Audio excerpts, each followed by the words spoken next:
We're the fabulous cast of Shark Tank. And these are the traits we look for in an entrepreneur. One of the attributes of a great entrepreneur is it's someone who understands and knows their numbers. They understand their business model. They understand the market they are in. They understand the challenges they've got, and they're able to measure with the numbers. A great example of an entrepreneur that has a tremendous amount of energy and knew their numbers is Snarky Tees. What are your sales? We've done $190,000 in 8 months. Give us customer acquisition cost. So our cost of acquiring a customer right now is about $11.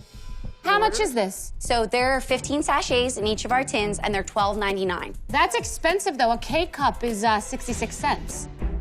When we actually dug in to look at her numbers, and you could see she knew all of them. She really understood her numbers, her margin, her customer acquisition costs, her market.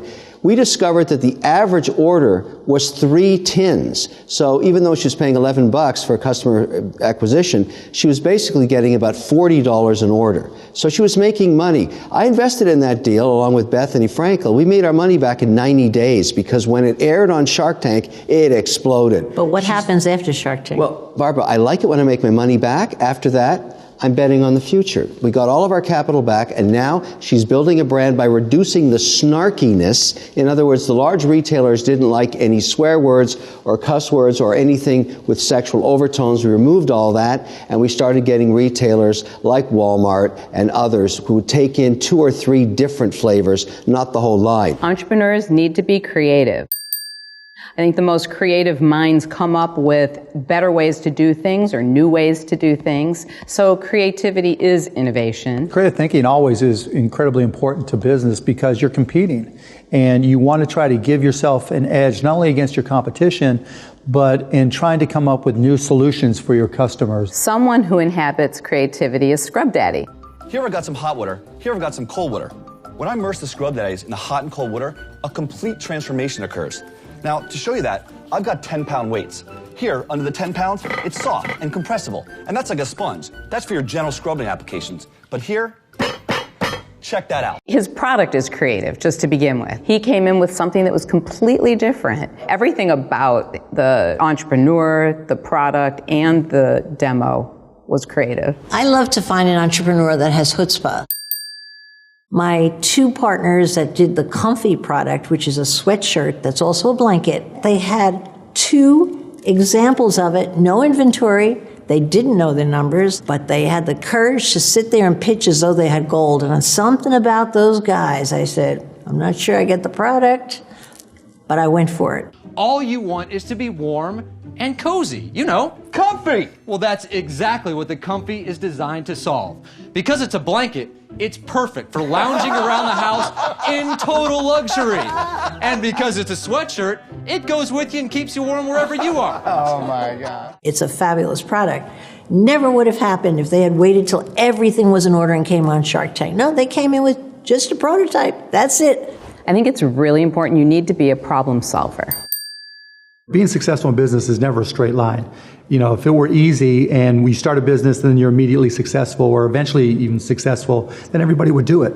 It never works like that. There are always problems, there are always challenges, and you have to figure out how to solve them or you go out of business. Let's take a look at Drop Stop. Your crack problems are over. Car seat crack, that is.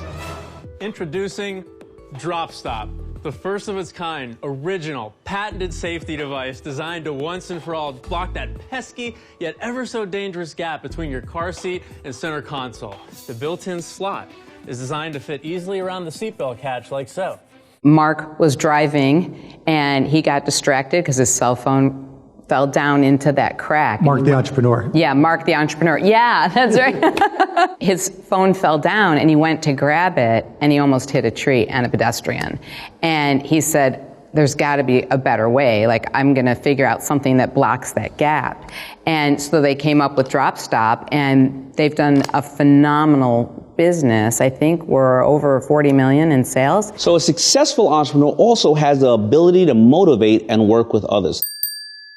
Al Bubba Baker. This guy is a huge man in so many different ways. He's like your big uncle. He also has a big personality, but he also knows his ribs that are boneless, meaning the bones are actually pulled out of the rib. That is a patent on the product and the process, and he is an amazing motivator. Now, I played a little football in the NFL for 13 years. That was my job. Barbecue is my passion. Sadly, I married a woman that doesn't like ribs because they're too messy. So I vowed to find a way for my wife to be able to enjoy ribs. But how do you make ribs less messy? You take the bones out.